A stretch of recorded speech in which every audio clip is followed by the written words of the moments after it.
Aujourd'hui, nous avons rendez-vous avec Robert Berliou, l'un des maîtres de la pêche au coup, pour une explication technique et pratique de l'utilisation des amorces et des farines. Et il va nous expliquer point par point quels sont les secrets de chaque farine, de chaque amorce, comment les utiliser, de manière à ce que vous aussi, demain, vous pêchiez comme des champions.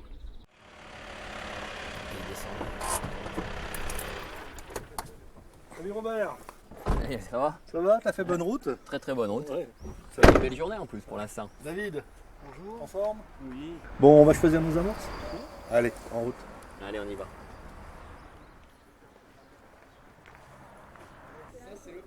Bonjour. Bonjour. Oh, bah voilà, les farines et les amorces. Les Ouais, il y a tout amorces ce qu'il par faut. parcours, les amorces par poisson, les farines ici, les additifs. Ce que tu peux faire, c'est prendre un paquet de ficheries spécimens là. Par contre, j'ai vu qu'il y avait aussi, excuse-moi, là, la chapelure jaune fluo. Ah oui, bien sûr. Ça peut être très très bon. Et s'il y a un peu de courant, Du PVA. Voilà. C'est parfait. David, À ton travail. Là. allez, Merci. on y va.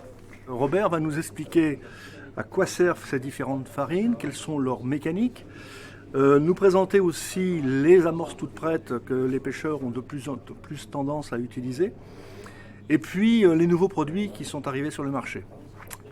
A tout de suite.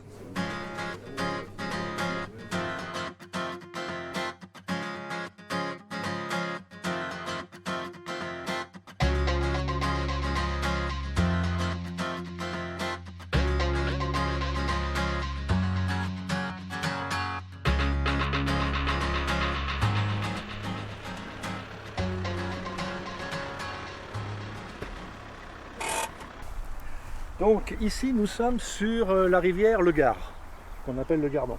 Oui. Il y a surtout du carassin, de la brème à faire sous la canne. On va préparer les amorces. Ouais. Donc là, je vais être obligé d'utiliser une amorce très attractive vu l'immensité du trou d'eau, hein, Ouais. enfin, de la masse d'eau. Tu as 2 mètres à peu près au Ouais. milieu. Hein. Bon, donc c'est une bonne profondeur Voilà. en plus. Ah bah, ça va être très bien. Là, à 13 mètres, tu dois avoir 80 cm. D'accord, ok. Bon, bah, on va se mettre en place et on va regarder tout ça. Allez, Bon, bah, on va s'installer. Alors déjà là, ce qu'on va faire, on va sortir toutes les amorces. On va faire son choix. Donc, tu sais, il y a combien des gros poissons, c'est ça, tu m'as dit, des carassins, tout ça.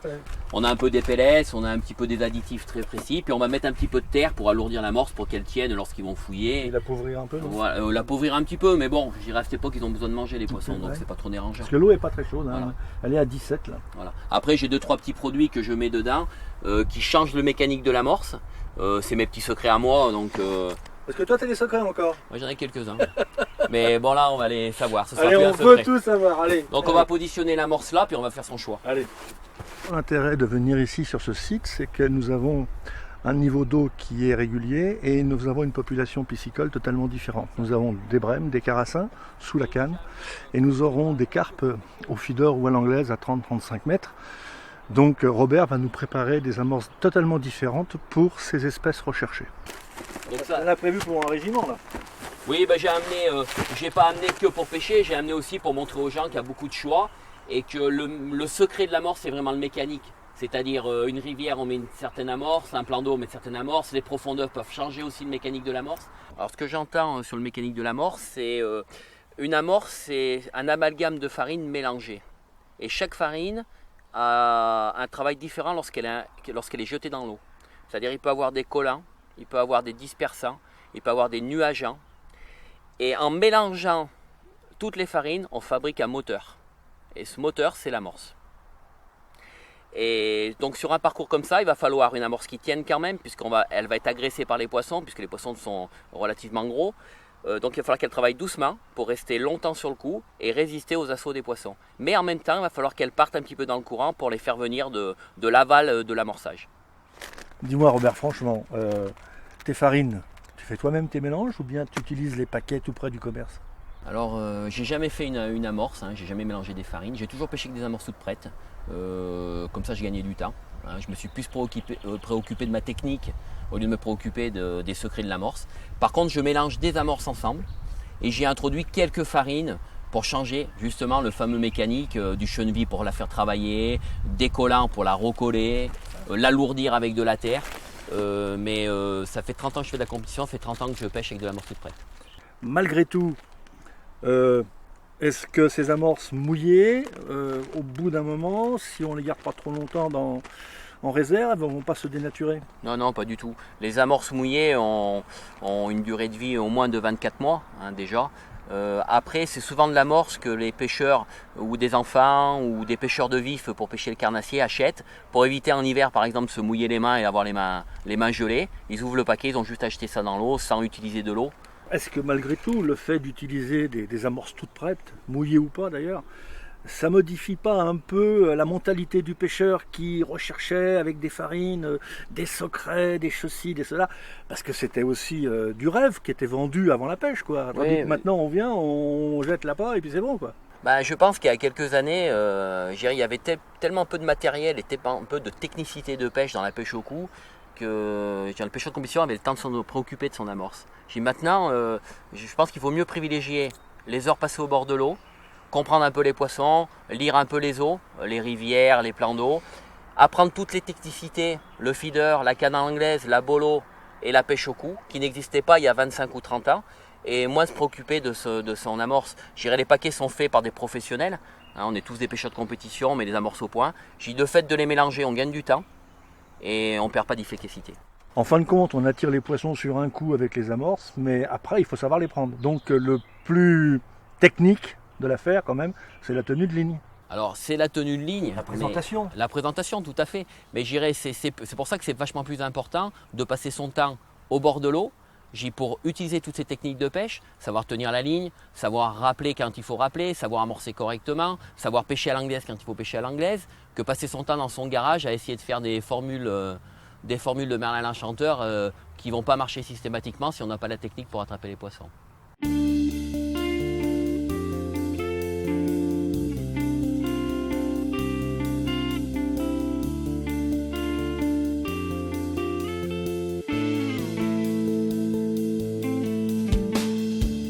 Là, on a tout plein de formes d'amorces, plus des pellets qui sont faits pour les carpodromes ou les fisheries en Angleterre, de l'amorce mouillée et quelques additifs liquides et en poudre. Moi, Robert, ce que j'aimerais que tu expliques à nos lecteurs, c'est les différences qu'il peut y avoir entre, par exemple, la 3000 Super Black et la 3000 Gros Gardon et la 3000 Club.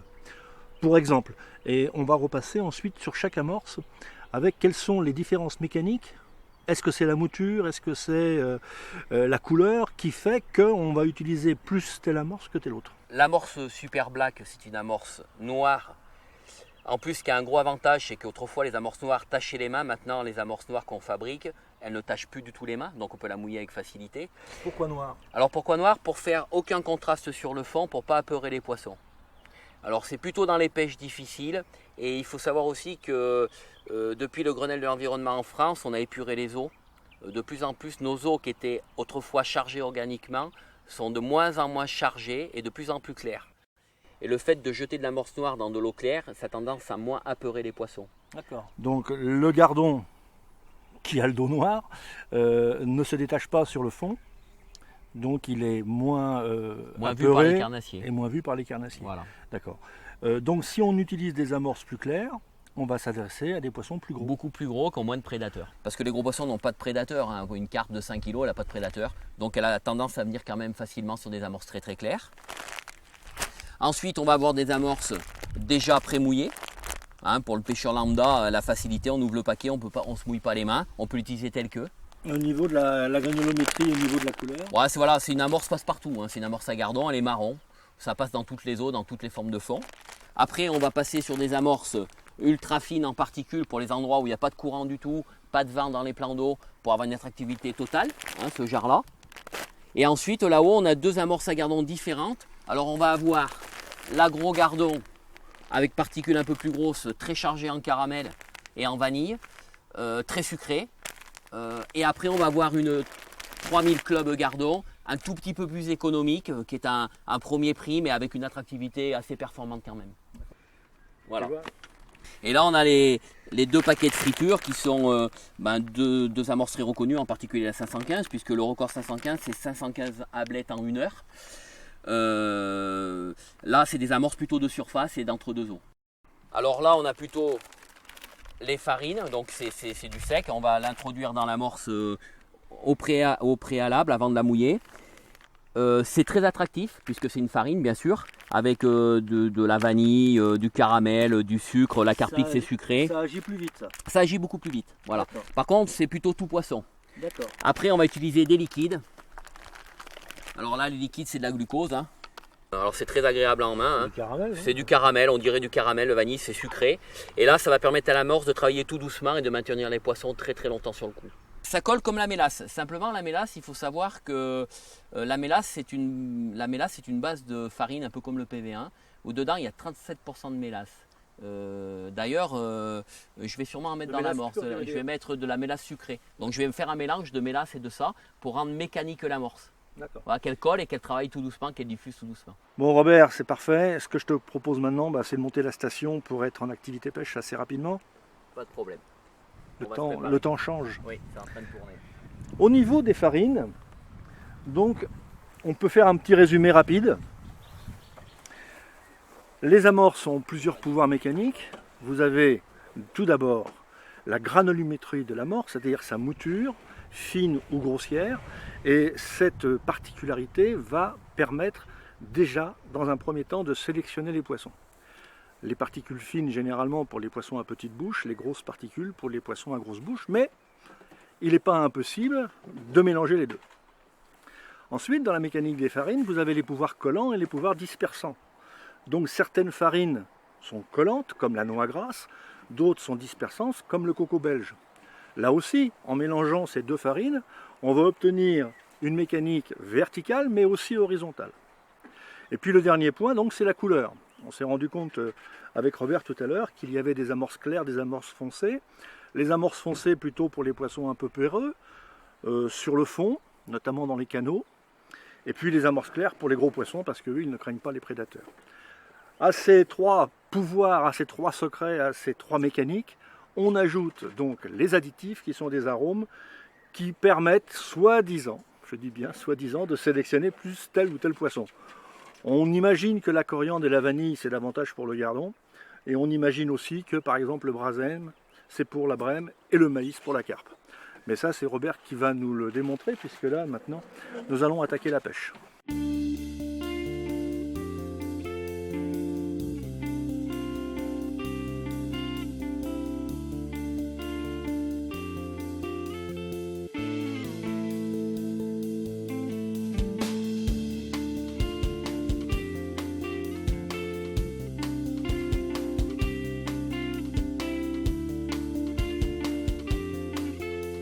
Bon là je vais préparer l'amorce pour le parcours, donc je vais aller faire ma sélection de produits adaptés à la masse d'eau et aux poissons.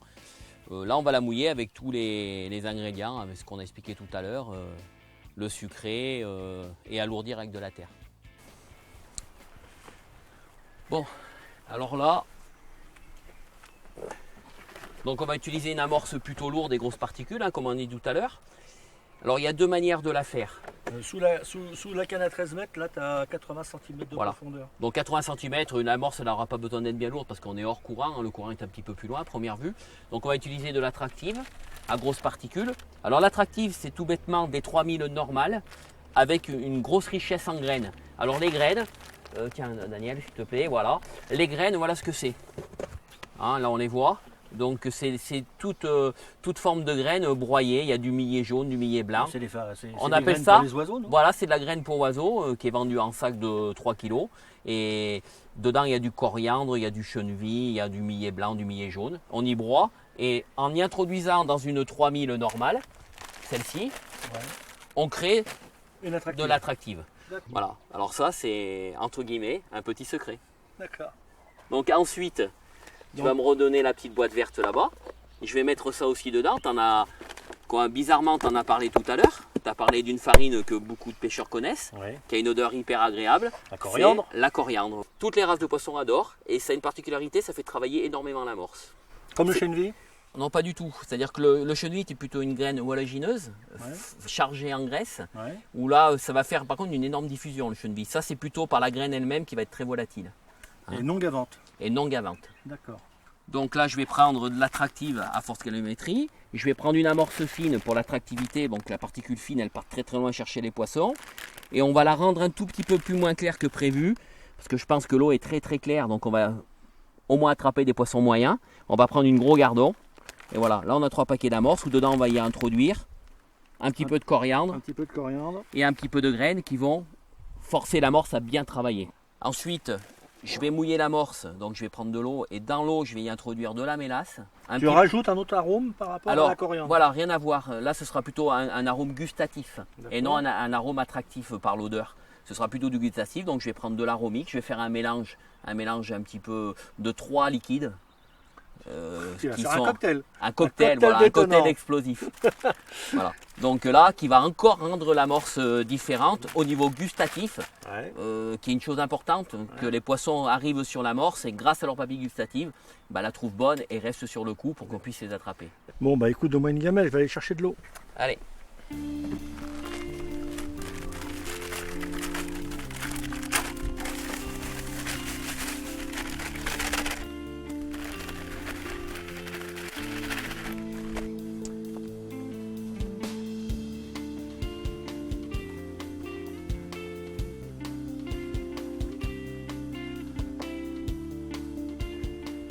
On va y mettre du spéculatus dedans, le liquide. C'est le petit déjeuner, ça, c'est le ça. gâteau. C'est le petit biscuit, le spéculoos, qu'on te donne avec le petit café et le bout de chocolat. Qui a un léger goût de brasem. Alors, c'est un biscuit épicé sucré. C'est-à-dire qu'il y a un mélange d'épices, qui est le spéculatus. On ne sait pas ce que c'est. Mais voilà. C'est un goût de brasem. Voilà. Il y a de la cannelle, il y a un peu de brasem et tout ça. Donc on va en mettre un tout petit peu dans l'eau. Là, on va mettre un peu d'huile de cheneville. Alors l'huile de cheneville va me permettre de faire un... Vous voyez, on voit c'est un corps gras. Donc ça va permettre aussi au gras de partir dans le courant. Donc grâce au corps gras, les poissons en passant dans le nuage gras, grâce aux papilles gustatives qui recouvrent, et on facilite à retrouver l'amorce. C'est un message, un signal très très important pour les poissons. La mélasse liquide dont tu parlais tout à l'heure, voilà. Alors ça va donner le pouvoir de rendre l'amorce très sucrée et très serrée. Donc les poissons, les carassins, les brèmes vont être excités à taper dans les boules pour les casser. Bon, on va voir ça. Voilà. Alors après, pour mouiller les amorces, on utilise une perceuse avec un batteur. On gagne beaucoup de temps. Là, je vais brasser un peu l'eau pour mélanger. Voilà. On emboirait. Là, je vais brasser l'amorce avant de mélanger.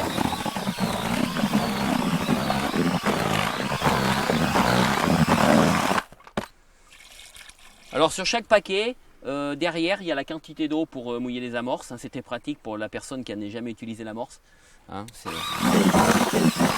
Donc maintenant on va attendre que ça gonfle. Oui. Robert est en train de mouiller les amorces là. Tu as prévu de pêcher à combien là? Là on va pêcher à 13 mètres à peu près. 13 mètres? En pleine canne. Parce que bon c'est assez clair donc essayer de moins effrayer le poisson possible. Qu'est-ce que tu utilises comme matériel? Alors moi c'est une Cartix 554. Donc canne gros poisson. Oui, c'est une canne robuste. D'accord. On ne sait pas ce qu'on va attraper aujourd'hui. On peut tomber sur des gros poissons, donc éviter de casser les cannes. D'accord. Donc c'est des cannes polyvalentes. On peut aussi bien pêcher du petit poisson au gros poisson, faire des combats, il n'y a pas de souci. Bon ok, écoute, continue à t'installer. Tu vas monter 2 ou 3 kits? Oui, on va monter 2 ou 3 kits, gros poissons et petits poissons. Ok. Bon, je vais aller voir où on est l'amorce. D'accord. Bon Robert, t'en es où Daniel? là? Écoute, c'est bientôt prêt. Le mouillage il est impeccable. Alors tu sais comment on voit si l'amorce est bien la fameuse boule de neige. Voilà. Donc on serre la main, on voit que la boule, quand j'ai serré l'amorce, elle n'est pas passée au-dessus de mes doigts, donc c'est qu'elle n'est pas trop mouillée. Et elle fait bien la boule compacte qui est au contact de l'eau, va continuer à récupérer l'eau dans l'eau. Là, pour moi, elle manque un peu de lourdeur. Donc là, je vais y introduire dedans de la terre de rivière, qui est un sac de 3 kg. Tu vois, il reste 1 kg dedans, je vais y mettre 1 kg dedans. Donc 1 kg de terre pour 3 kg d'amorce. Voilà, à peu près. Donc, on la met dedans. Et on se resserre encore du brasseur pour bien la mélanger.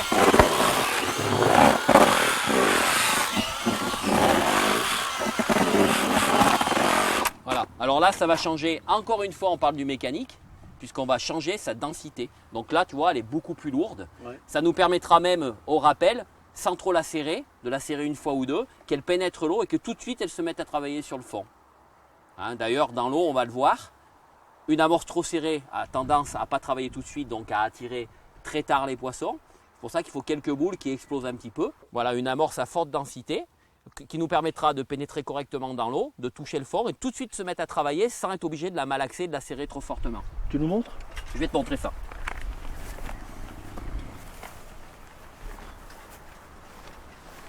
Voilà, tiens, on va voir le travail de l'amorce au bord là, puisque l'eau est très claire. Donc, on va utiliser 2 boules d'amorce. En réalité, je vais en serrer une très malaxée et une beaucoup moins malaxée. 2 fois. Donc, on va voir que celle-là elle va travailler beaucoup plus tardivement, celle-ci beaucoup plus rapide. Donc, l'amorçage, vu la densité du courant et la masse d'eau, ce sera plutôt avec ce serrage-là. Tu vois? Alors là, on la voit. Regarde, tout de suite, elle dégage. Alors, on voit toutes les particules qui s'en vont, le travail de l'huile, le travail de l'amorce sur le fond. Alors que celle-ci, que j'ai serrée fortement, elle n'a pas du tout d'attractivité au lancer.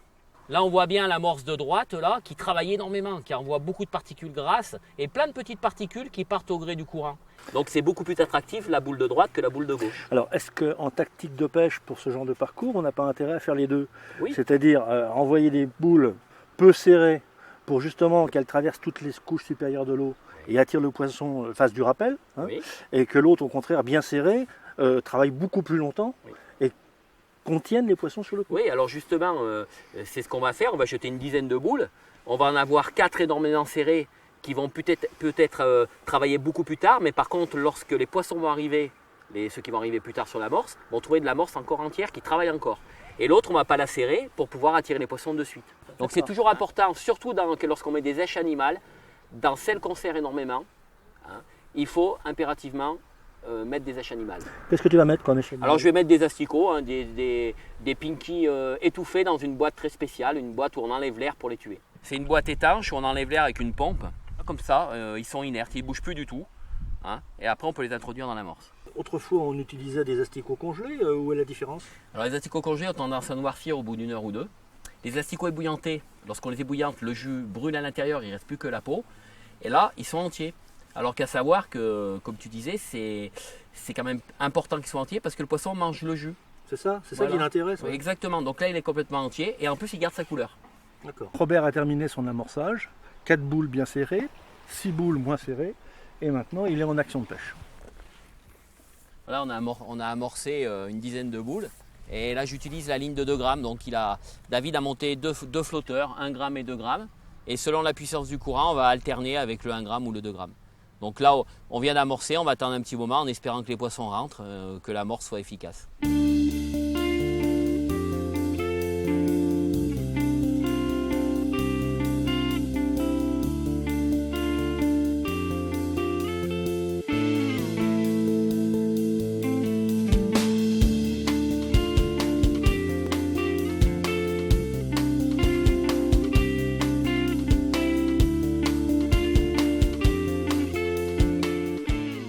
Ah, fabuleux.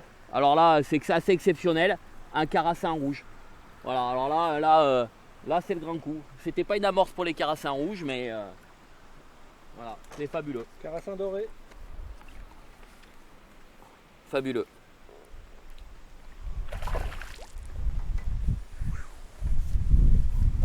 Alors le poisson parfait pour faire une photo pour la page. Ah là, ça c'est génial.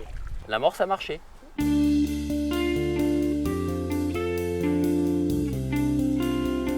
Amis pêcheurs, voilà notre session d'aujourd'hui terminée.